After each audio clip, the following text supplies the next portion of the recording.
because last night I picked up a. Hey guys, today we will be making more videos. Please. Yeah, please. So let's get started. The job I have for you. We this is where we left off.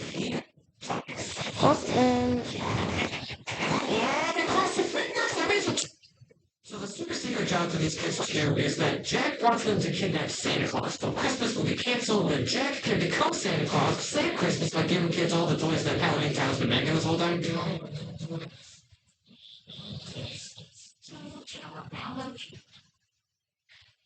uh,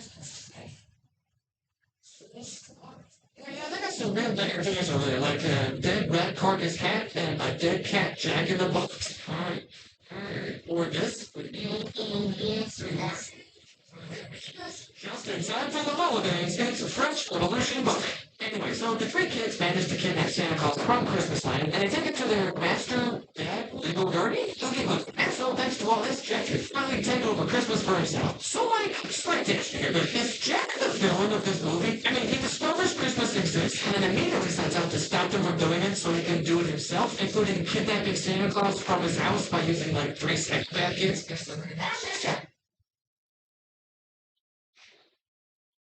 Neighborhood. It's where life comes alive, art thrives, and where those will be. this is going to be good.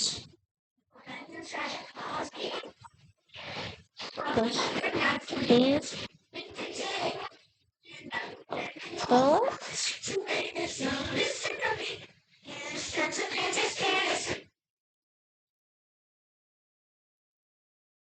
No good guy in this movie? I mean, Sally, I guess maybe. Because like, before I watched Scream Back again, I remember Oogie Boogie being like the villain. Right? But like, Jack is even worse. I mean, Oogie Boogie doesn't even do anything bad. But whatever. Anyway, so after getting all the presents made, having Dr. Finkelstein make these dead reindeer thing that can fly, Jack sets out to give all the wonderful toys to the kids of the world. there's basically all we have to do is still. And what did Santa bring you, honey?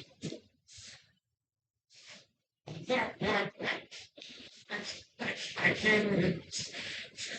This movie is so insane. And while this is all happening, Sally sets off to save Santa Claus, but she also gets caught by a Boogie in this movie too, because she like breaks into his house, right? So like, what is Boogie supposed to do? Although I do love the part where she breaks into Boogie's place.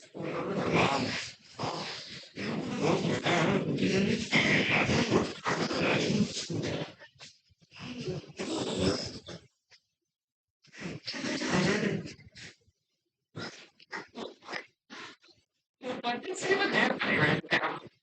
But like seriously though, he has no idea what's happening right now. He's just doing the thing that everyone in town does anyway. What's that?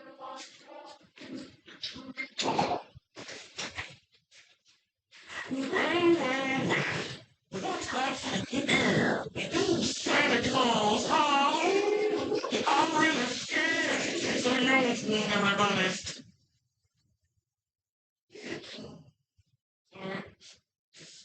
So this dude was talking, and the maggots fell out of his mouth and crawled into Santa's face. What the heck is this so rich? But anyway, back in the human world, eventually they realized that this makes Santa an imposter. He's delivering these horrible boys to kids, and worst of all, he's ruining Christmas! Yeah, Mac. Please, I know, but here, look, keep calm. Turn off all the lights. Make sure the doors are locked. Hello, police. Reports are pouring in from all over the globe that an imposter is shamelessly impersonating Santa Claus. And so, like, eventually the military gets involved and shoots surface-to-air missiles at Jack to blow him out of the sky. I know I've seen this movie before, like years ago, and I don't remember any of this. Anyway, now that Jack's been completely blown up, his reindeer is shattered everywhere, he starts to wonder if, like, was he maybe kind of the bad guy here? What had I done? Was this lost? What was I? And that's what. Maybe I shouldn't have tortured Santa Claus and stolen his job from him because I was. Maybe you should have done about this for more than like 7 seconds. It's the end of Jack going back to Halloween Town, and he learns that Santa's being held by Oogie Boogie, so he runs over there to fight him and save Santa, and also save Sally, because she's there too. And save them all from the bad guy of the movie. Make a new rebel say yes. 3, 5, 3. That's extra. Yes.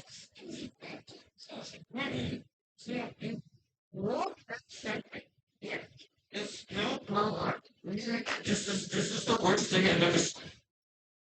Who thought this was okay? And so in the end, Jack saves Christmas after he ruined it himself anyway, and Santa flies up through the chimney pipe like this. Well, I hope there's still time to fix Christmas. Of course there is. I'm Santa Claus.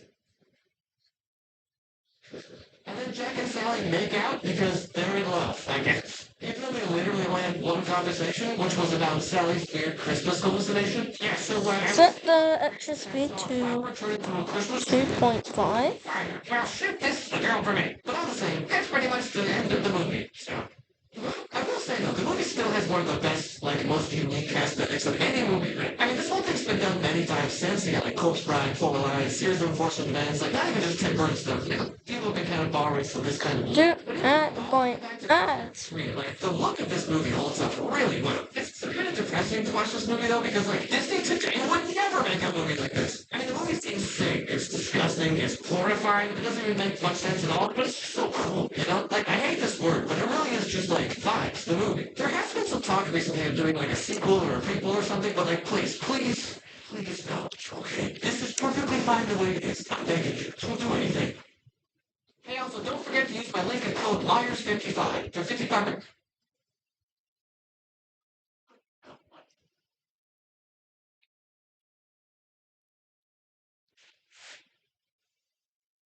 Hey YouTubers did irreversible damage to their channel with one single video, and we're going to begin by talking about J-Station, whose entire career came to an end as a result of an upload titled My Girlfriend Alexia Died, and rest in peace. Last night we lost Alexia around 11 p.m. I got a call.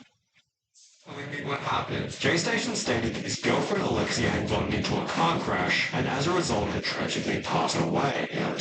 So go and visit his girlfriend's memorial on the side of the road. It's actually the same road that she passed away on, guys. I'm getting so emotional speaking on this road. Where J-Station seemed so emotional that he could barely get out of the car to look. Hey man, this would have been. He's just gonna say the final goodbye for her.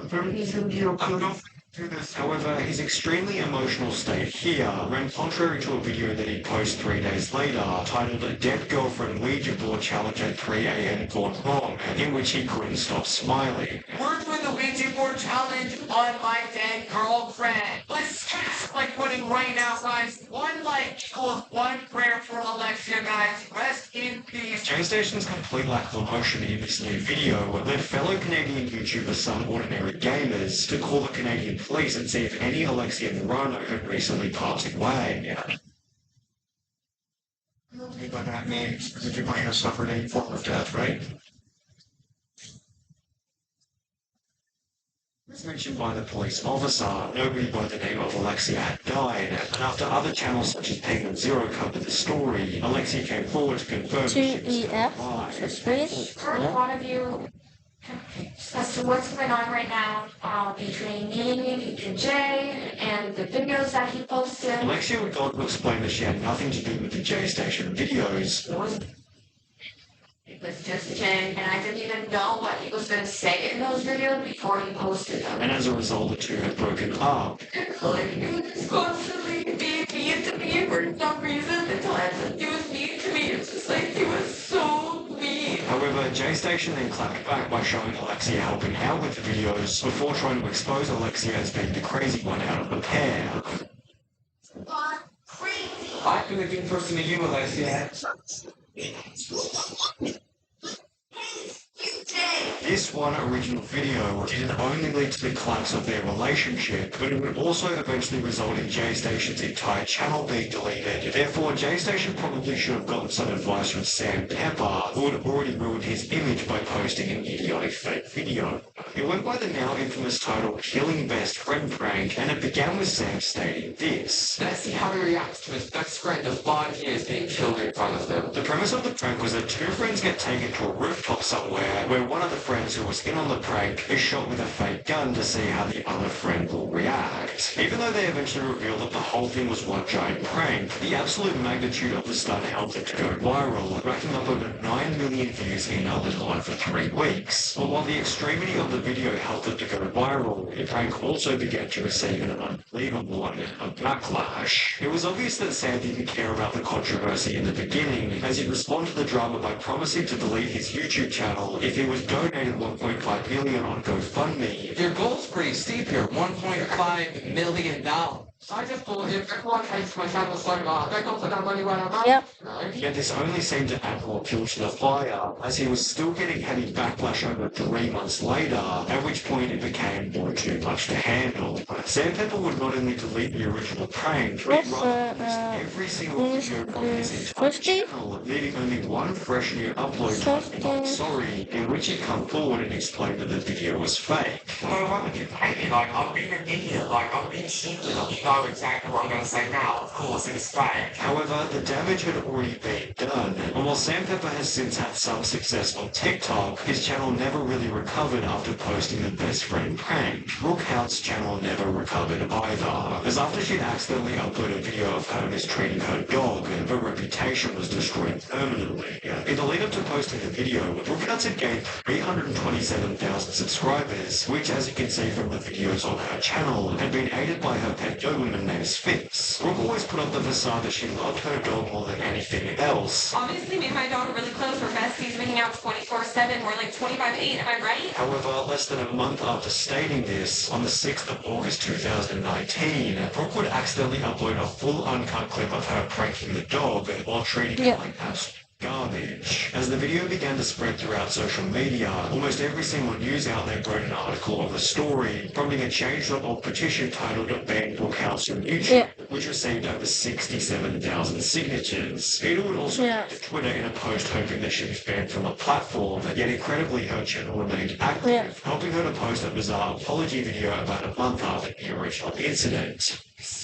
I want to start this video by saying thank you. I just want to genuinely say thank you. Although this video did nothing to fix her image, after taking a 7-month break from the platform, she returned with an upload titled Where I've Been, which received an impressively terrible 98% dislike ratio, solidifying just how much damage this one video had done.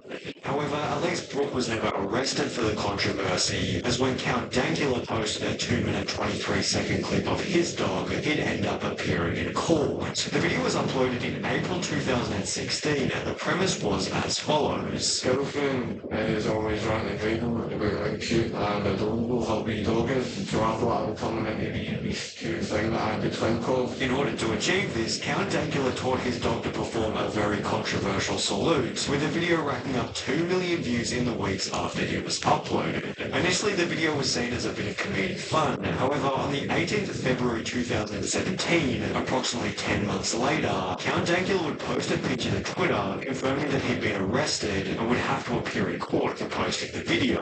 5 months later, Count Dankula would take to Twitter once again, stating, "The trial starts tomorrow, no jury, only a judge. But it will be an open trial, as in members of the public can attend, and as a result, many fans showed their support at the trial." However, this didn't seem to have any impact on the decision made by the judge, who ruled Count Dankula guilty and ordered him to pay a $1,000 fine. The judge stated, "As a matter of law, the test is not whether the video was offensive, but whether it was grossly offensive. I concluded that your video was not just offensive, but grossly so as well as menacing." Count Dankula was able to overcome this hiccup and still maintains his popularity on YouTube up until this day. However, the same can't be said for the Try Guys member Ned Ulmer, whose entire career came to a tragic end after a single video was posted of Ned cheating on his wife. The girl in the video was fellow BuzzFeed employee Alex Herring, who had been in BuzzFeed videos with Ned before, and after the original screenshot of the two kissing went viral, a bunch of other evidence surfaced to confirm that Ned and Alex had been seeing each other behind the scenes. The event Ned was so scandalous not only because Ned, his wife, and Alex were all public figures, but because Ned's main shtick within the videos was that he loved his wife so much and was therefore extremely dedicated to the marriage. Ned Guys, was that ended the video. Bye, guys. constantly Guys, and I just made it enough ability. to the point where people would So, yeah. And the next part is the final part. So stay tuned. Bye. Sorry. Have a